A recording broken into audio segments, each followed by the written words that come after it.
لا الہ الا اللہ۔ خواب میں کسی مردہ لاش کو زندہ دیکھنا یہ اس کی روح ہے یا ہمزاد ہے؟ خواب میں مردہ لاشیں مردہ نظر نہیں آتی، اکثر وہ زندہ ہوتی ہیں، کیونکہ وہ خواب ہے نا، کچھ بھی آ سکتا ہے، تو اگر وہ مردہ ہی آ رہا ہے پھر خواب تھوڑی ہوا۔ تو خواب میں تو الٹا سیدھا کچھ نہ کچھ ہو رہا ہے، مردہ زندہ ہو کے بات کرو گے، زندہ مرے ہوئے پڑے ہوں گے، تو اتنا زیادہ ان خوابوں کو لفٹ کرانے کی ضرورت نہیں ہے۔ جو بھی مر جاتا ہے تو خواب میں اکثر آتا ہے، زندہ ہو کے ہی آتا ہے عام طور پہ، کیونکہ مر کے آنے کا فائدہ نہیں ہے، کیونکہ وہ تو جاگتی حالت میں ہی مرا ہوا تھا، تو خواب میں آنے کا فائدہ ہے، خواب میں تو آگے باتیں کرے گا نا۔ تو لوگ مجھے کہتے ہیں مجھے ابا خواب میں آؤ زندہ تھے، میں نے کہا خواب میں مرے ہوئے اکثر نہیں آتے، اگر خواب میں بھی مردہ ہی آ رہے ہیں پھر اس کی کوئی تعبیر ہوگی، پھر اس کی کیا ہوگی؟ یا تو خواب میں آ کے کوئی ایسا میسج دیا جو بڑا عجیب سا میسج، پھر کوئی تعبیر نکلے گی۔ نارملی خوابوں کو زیادہ لفٹ نہ کرایا کریں، اس سے ٹائم ویسٹنگ۔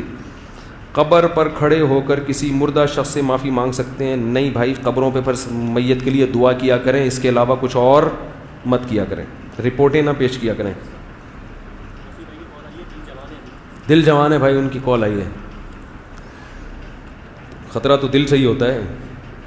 میرے فادر ان لا کا انتقال ہو گیا، ان کی مغفرت کی دعا درخواست ہے، دل سے دعا اللہ تعالیٰ ان کی مغفرت فرمائے، جلدی سے دے دیں، جلدی نمٹاؤں۔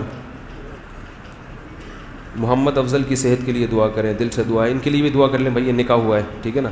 الحمدللہ رب العالمین والعاقبۃ للمتقین والصلاۃ والسلام علی رسولہ الکریم وعلی آلہ وصحبہ اجمعین۔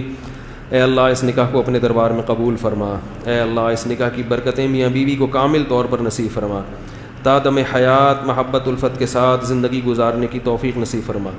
آپس کے اختلاف و انتشار سے، لڑائی جھگڑوں سے، ہر قسم کے شر و فساد سے اللہ ان دونوں کی ہمیشہ کے لیے حفاظت فرما۔ اے اللہ اس نکاح کو دونوں خاندانوں میں جوڑ کا ذریعہ بنا، دونوں خاندانوں میں محبت الفت کا ذریعہ بنا، دونوں خاندانوں کو شیطان کے ہر قسم کے شر سے، اختلاف و انتشار سے اللہ ہمیشہ کے لیے محفوظ فرما۔